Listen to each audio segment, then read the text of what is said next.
சூரி நடித்த மாமன் ஃபிலிம் மே 16 வந்து ரிலீஸ் ஆக போகுது. ஆக்டர் சூரி இந்த ஃபிலிமை பற்றி என்ன சொல்லியிருக்காங்கன்னு இந்த வீடியோவில் நம்ம தெரிஞ்சுக்கலாம். இந்த ஃபிலிமோட ஸ்டோரி வந்து ரொம்ப பிடிச்சிருச்சு. அதுக்காக வேண்டி நான் இந்த ஃபிலிமுக்காக லிரிக்ஸை வந்து எழுதுறதுக்காக சேலரி எதுவுமே வேண்டாம் அப்படின்ட்டு பாடலாசிரியர் விவேக் வந்து சொல்லியிருக்காரு. இதுக்காக வேண்டி ரொம்ப ரொம்ப தேங்க் பண்ணியிருக்காரு சூரி. இவங்க நினைச்சதை விட வந்து இந்த ஃபிலிமோட சாங் வந்து வேற லெவலில் வந்து இருக்கு. அதுலேயும் சாயில் பேஸ்ட் ரிலேஷன்ஷிப் வந்து இவரோட லிரிக்ஸ் பார்த்தீங்கன்னா ரொம்ப ரொம்ப வந்து க்ளோஸாக இருக்கு அப்படின்னு வந்து சொல்லியிருக்காரு. சீமராஜா ஃபிலிமுக்காக டேரக்டர் சூரிய வந்து 6 பேக் வந்து வைக்க சொல்லியிருக்காரு. அதுக்காக 6 மாசம் ஹார்ட் ஒர்க் பண்ணியிருக்காரு. அப்போ சூரியோட ஒய்ஃப் வந்து ஹெல்ப் பண்ணியிருக்காங்க. இந்த ஃபிலிம் பார்க்கறதுக்காக வேண்டி ஃபேமிலியோட போனால் அந்த 6 பேக் சீன் பார்த்தீங்கன்னா வெறும் 59 செகண்ட் தான் வந்து இருந்துச்சு அப்படின்னு வந்து சொல்லியிருக்காரு.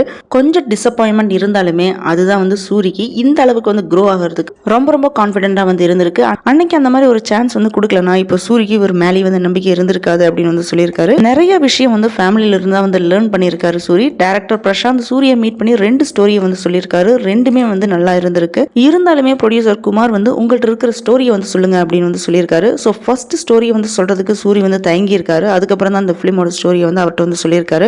இந்த ஃபிலிம் பார்த்தீங்கன்னா ஃபுல் அண்ட் ஃபுல்லாக தாய்மாமனை பற்றி தான் வந்து இருக்கும். நிறைய ஃபேமிலியில் இந்த ஃபிலிமை வந்து காமிக்கிற மாதிரி நிறைய சம்பவம் வந்து நடந்திருக்கும், இல்லைன்னா ஃபியூச்சரில் வந்து நடக்கும் அப்படின்னு வந்து சொல்லியிருக்காரு. இந்த ஃபிலிமில் மெயின் ஆக்டரை வந்து சின்ன பையன் தான். யார் அந்த பையன் அப்படின்னு நம்ம ஃபிலிமை பார்த்து வந்து தெரிஞ்சுக்கலாம். அந்த சின்ன பையனுக்கும் தாய்மாமனுக்கும் இடையில இருக்கிற ரிலேஷன்ஷிப் அதுதான் வந்து இந்த ஸ்டோரி ஃபுல்லாகவே. ஒரு ஃபேமிலியில் அம்மா அப்பா தாத்தா பாட்டி அண்ணா தங்கச்சி அப்படின்னு எத்தனையோ பேர் இருந்தாலுமே ஒரு ஸ்பெஷல் ரிலேஷன்ஷிப் வந்துட்டு தாய்மாமன் தான். இந்த ஃபிலிமில் வந்து செம சூப்பராக வந்து காமிச்சிருக்காங்க. இந்த ஃபிலிமை மே 16 பார்த்துட்டு எப்படி இருக்குது அப்படின்ட்டு உங்கள் பதிவுகள் வந்து கமெண்ட் பண்ணுங்கள். இந்த வீடியோ பிடிச்சதுன்னா லைக் பண்ணுங்கள், ஷேர் பண்ணுங்கள், சப்ஸ்கிரைப் பண்ணி சப்போர்ட் பண்ணுங்கள்.